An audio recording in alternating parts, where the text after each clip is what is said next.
चलें, descriptive research तक हमने देख लिया था पहली वीडियो में कि डिस्क्रिप्टिव रिसर्च जो है वो कौन कौन सी उसकी आगे किस्में हैं। अब हम देखते हैं कि एक्सपेरिमेंटल रिसर्च क्या होती है। तो एक्सपेरिमेंटल रिसर्च में हम जो चीज़ें डिस्कस करेंगे या एक्सपेरिमेंटल रिसर्च जो है वो किसको कहते हैं, वो कैसे कंडक्ट की जाती है, उसका तरीक़ाकार क्या होता है, उसका सैंपल कैसे लिया जाता है, उसमें डाटा कलेक्शन टूल क्या होता है और इसको किस तरह कंडक्ट किया जाता है। तो ये एक्सपेरिमेंटल रिसर्च जो है ये डिफरेंट होती है डिस्क्रिप्टिव रिसर्च से। तो थोड़ा सा यहाँ मैं आपको इनका फ़र्क बता देती हूँ, आगे चल के इंशाल्लाह तफसील से हम इसको करेंगे। तो यहाँ इनके दरमियान जो फ़र्क है वो ये है कि डिस्क्रिप्टिव रिसर्च जो है वो हम जो सिचुएशन होती है व्हाट इज़ यानी जो कुछ है हम उसको ऑब्जर्व करते हैं, उसके बारे में हम इंफॉर्मेशन इकट्ठी करते हैं और जो कुछ है उस पर रिसर्चर का कोई रोल नहीं होता, क्योंकि रिसर्चर ने सिर्फ ये करना होता है कि जो चीज़ें मौजूद हैं उनको एक्सप्लोर किया जाए और ये देखा जाए कि ये प्रॉब्लम जो है किस वजह से आ रहे हैं। तो जो भी करंट सिचुएशन है, जो चूँकि हम सोशल साइंसेस से हमारा कंसर्न है, तो लोगों के जो बिलीफ हैं, लोगों के जो एटीट्यूड हैं, लोगों के जो बिहेवियर हैं, तो वो जैसे हैं तो वो क्यों हैं, बस ये हमने देखना है। हम उनको चेंज नहीं कर सकते, हम उनमें कोई तब्दीली नहीं ला सकते, बल्कि हमें ये देखना है कि जो भी सिचुएशन है बस हमने उसको उसमें एक्सप्लोर करना होता है। तो उसके अपने टूल्स होते हैं, डाटा कलेक्शन के अपने टूल्स होते हैं, डाटा एनालिसिस के अपने टूल्स होते हैं और इसी तरीके से उसको प्रेजेंटेशन के अपने तरीके होते हैं। इसके मुकाबले में एक्सपेरिमेंटल रिसर्च जो होती है इसमें हमने ये देखना होता है, हम चूँकि एजुकेशन से हमारा ताल्लुक़ है तो इसलिए हमने इसमें ज़्यादातर जो एक्सपेरिमेंट हम करते हैं ये उसी तरह ही होता है जैसे कि नेचुरल साइंसेस में होता है, लेकिन यहाँ हमारा ज़्यादा जो कंसर्न होता है वो होता है टीचिंग मेथड्स के साथ।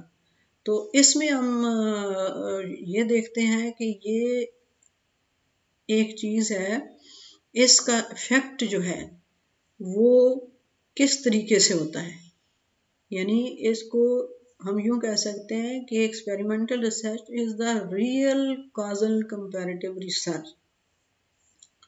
तो इसमें एक वेरिएबल को हम मैनिपुलेट करते हैं और दूसरे को कंट्रोल करते हैं कि एक को हम चूँकि सादा तरीके से आप यूँ समझ लें कि एक में हम अगर कोई टीचिंग मेथड करना चाहते हैं, देखना चाहते हैं कि इसका इफ़ेक्ट क्या होगा, इससे क्या अच्छे नतीजे निकलेंगे, तो उसमें फिर हम एक स्टूडेंट के 2 ग्रुप बना लेते हैं, एक ग्रुप के 2 ग्रुप बना लेते हैं, एक को उसी तरह पढ़ा लेते हैं जैसे रूटीन में पढ़ा जाता है, दूसरे को हम जो भी हम इन्वेंट्री डालना चाहते हैं, जो भी हम नया मेथड डालना चाहते हैं उसके ज़रिए उसको सिखाया जाता है।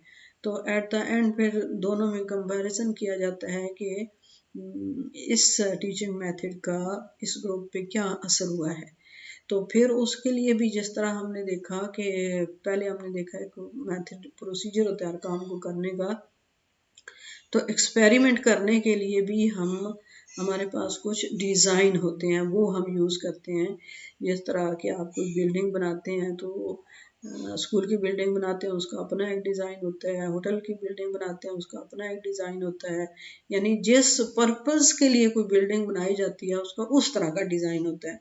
तो इसी तरीके से एक्सपेरिमेंट जब हम करते हैं तो जिस मकसद के लिए हम करते हैं हम उस किस्म का डिज़ाइन जो है वो यूज़ करते हैं, तो इसको हम तफसील से पढ़ेंगे।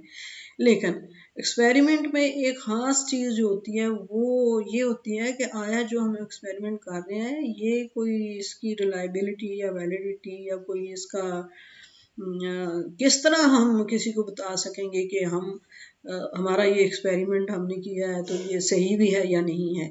तो इसके लिए हमारे पास कुछ रूल्स हैं, कुछ हमारे पास टेक्निक्स हैं, या यूँ हम समझें कि कुछ हमारे पास वैलिडिटी के उसूल हैं। तो हम उसको अप्लाई करते हैं कि आया हमारा इन रूल्स पे पूरा उतरता है हमारा ये एक्सपेरिमेंट। तो जब तक वो नहीं पूरे हों तो हमारे एक्सपेरिमेंट को कोई मानेगा नहीं। तो इसलिए ये वैलिडिटी बड़ी ज़रूरी होती है। अब तक हमने जितना भी डिस्कशन की है वो हमारे पास जो थी वो एक इस किस्म की रिसर्च थी जिसमें हम नंबर इस्तेमाल करते हैं। अब रिसर्च की एक और हमारे पास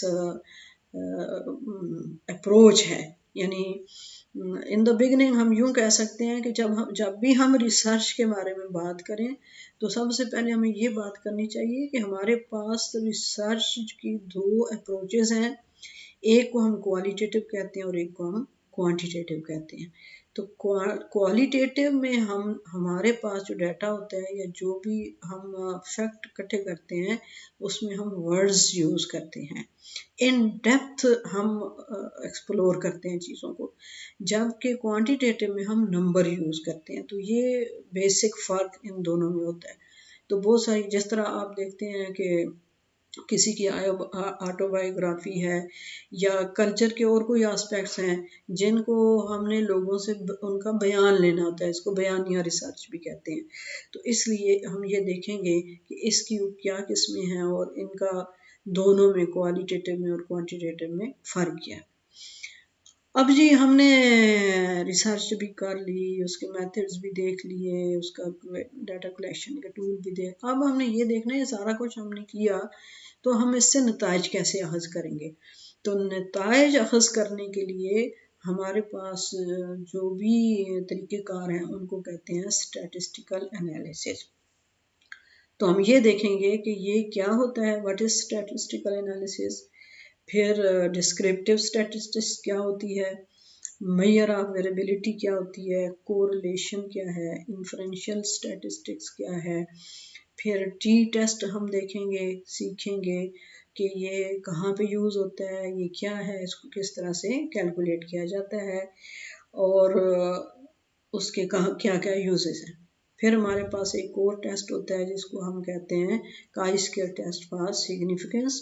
तो इसको भी हम इंशाल्लाह सीखेंगे, इसको भी पढ़ेंगे और वही बात फिर हम अपने ऑब्जेक्टिव पे जाएंगे कि फिर at the end of the lesson, at the end of the course, तो आपको ये सारी चीज़ें समझ में आनी चाहिए, आप इनको लिख भी सकें, आप इनको बयान भी कर सकें, आप इनको इस्तेमाल भी कर सकें।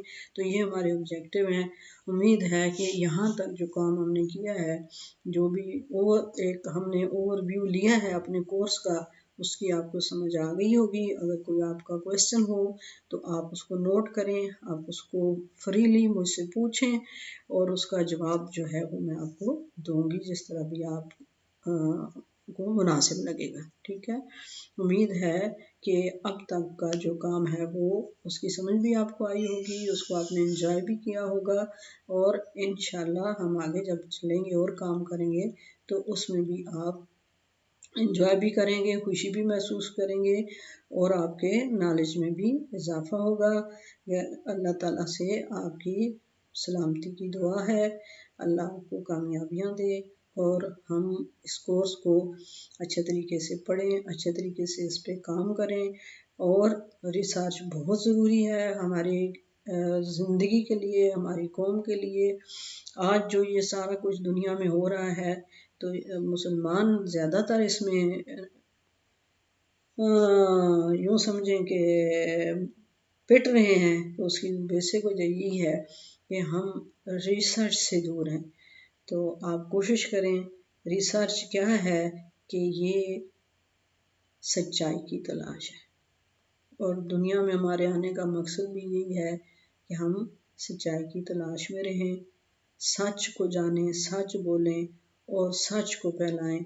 यही मेरा पैगाम है, यही मेरा हर मुसलमान का मोटिव है और इसमें रिसर्च भी तभी कामयाब होती है कि जब हम सच बोलेंगे अल्लाह ताला हमें